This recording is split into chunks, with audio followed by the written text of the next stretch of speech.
Ayu Ting Ting curhat ke Boy William, sentil sosok artis yang jadi musuhnya. Penyanyi dangdut Ayu Ting Ting sedang bersinar karir keartisannya. Kini, Ayu Ting Ting dikabarkan dekat dengan presenter Boy William. Meski begitu, tak sedikit pula orang yang membenci alias jadi haters Ayu Ting Ting. Bahkan, yang memusuhi Ayu Ting Ting bukan hanya dari kalangan netizen, melainkan juga dari sesama orang dari dunia hiburan. Ayu Ting Ting memang pernah dikenal sebagai salah satu artis yang memiliki banyak haters.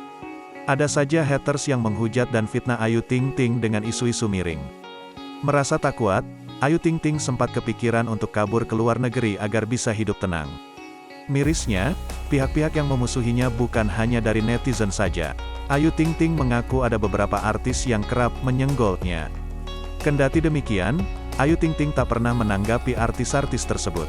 Dari awal, Ayu Ting Ting merasa tak pernah mencari musuh atau menunjukkan ketidaksukaan dengan orang lain, terlebih rekan artis. Ada beberapa orang yang sebenarnya, aku itu nggak pernah punya musuh. Nggak pernah yang namanya menunjukkan, gue nggak suka sama dia, kata Ayu Ting Ting. Sekalipun ada artis yang menyenggolnya dalam tanda kutip, Ayu Ting Ting tak bakal menggubris atau beri balasan. Menariknya, tak sekali dua kali Ayu Ting Ting terlibat satu pekerjaan dengan artis-artis ini. Saya termasuk orang yang paling santai, mau disenggol kanan-kiri sama artis mana juga saya diam aja, ungkap Ayu Ting Ting. Ada sih beberapa orang yang sering menyenggol saya dan satu kerjaan, lanjutnya. Namun hal tersebut tak menghentikan Ayu Ting Ting untuk bersikap profesional.